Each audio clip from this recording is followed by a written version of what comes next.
So in the zone, I'm going to show you how I put in the zone together. This is how to use a 2-bar looping generator, which you'd find in the library. And this is a very short composition, but it's a great way to use the percussion effects and how to do an intro and create a really cool bass line. Okay, so my starting point would have been this. So if I just press play. So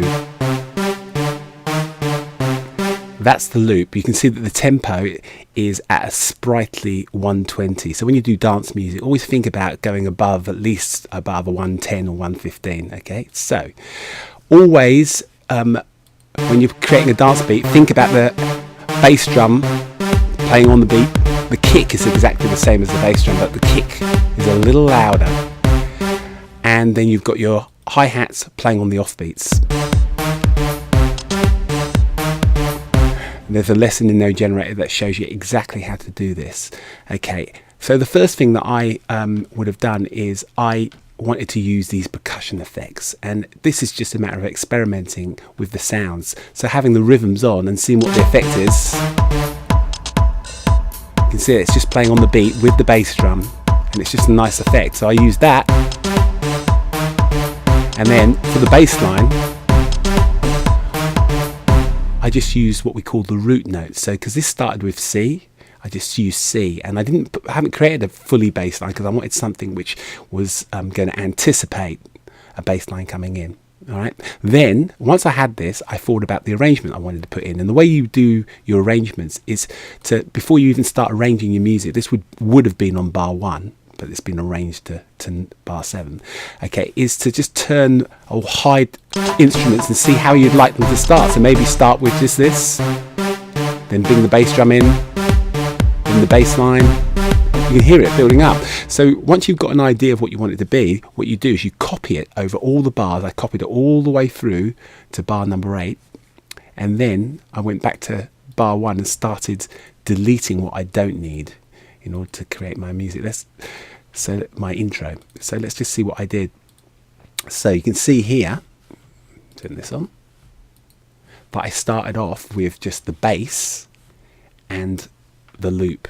So you get this, bar 1, and it's the same. Okay, there's just a little thing here which is really interesting to go and look at.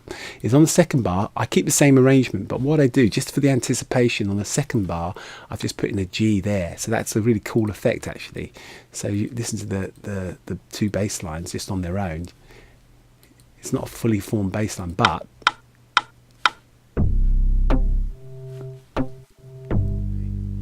yeah, for a heavy bass line. So that's quite a good thing to do, but it's quite minimal. Okay, so let's see where it went from there. And number 3. Now I've brought in the percussion effects, then the hi-hats, and then the bass drum comes in. And then we're into the groove. Okay, so let's see what happens to develop the tune. At this point, I wanted to develop the melody line. So on bar 9, you can see what's happened. The changes are, it's actually the percussion effects. So, and also the drums I start putting more rhythm in there, and this is how you actually increase the momentum of the tune. If you listen to the drums on their own, take a listen. So I've added in the bass drum pushing the groove, and added in these claps, the clap playing on beats 2 and 4, 1, 2, 4, 1, 2, 3, 4, and then add in some bongos, so you can feel that we're already in the groove. They would all be dancing, and then when you explore the percussion effects, you find that there's all these great shaker effects that you can add to your rhythm. So that's just like a really great drum track. And then now I've established a bass line, same melody line.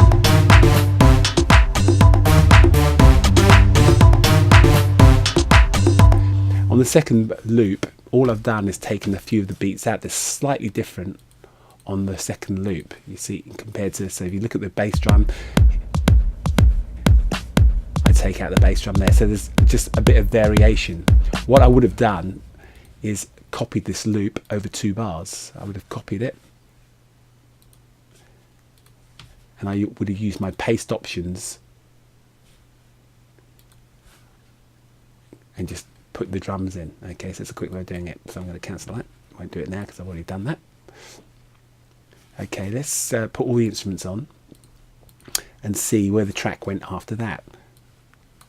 Okay, so we're coming to outro now. By outro, I'm thinking of a way in which I'm going to end this tune. I would have copied all of that music over here and then thought about taking things out to end the track. So let's see what happens. So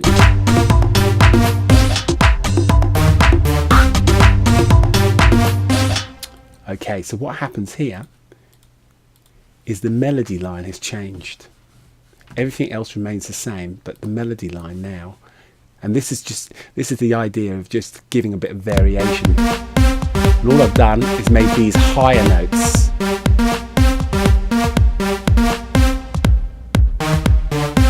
There it is again, and then on the last beat of the bar, and this is a typical ending, you end on the beat and you take everything else out, and that gives a dramatic effect for when you're ending, rather like rock music does, a big end on the one. So if you take a listen, and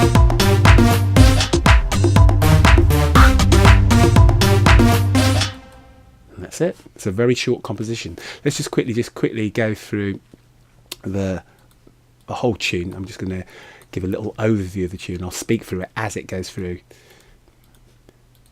the different parts. So we start off with the loop, simple bass line which changes in the second bar. Bring in the hi-hats and the offbeats, then we bring in the percussion effects and then the bass drum playing on the beat, building it up. We've now established the tune and we're building the beat up, adding in more effects, more drum beats. Change the melody line, ending on the one. So hopefully this has given you some ideas to write your dance tune. There's a few simple core ideas in regards to the effects that you can make a tune in terms of building it up and creating yourself bass lines.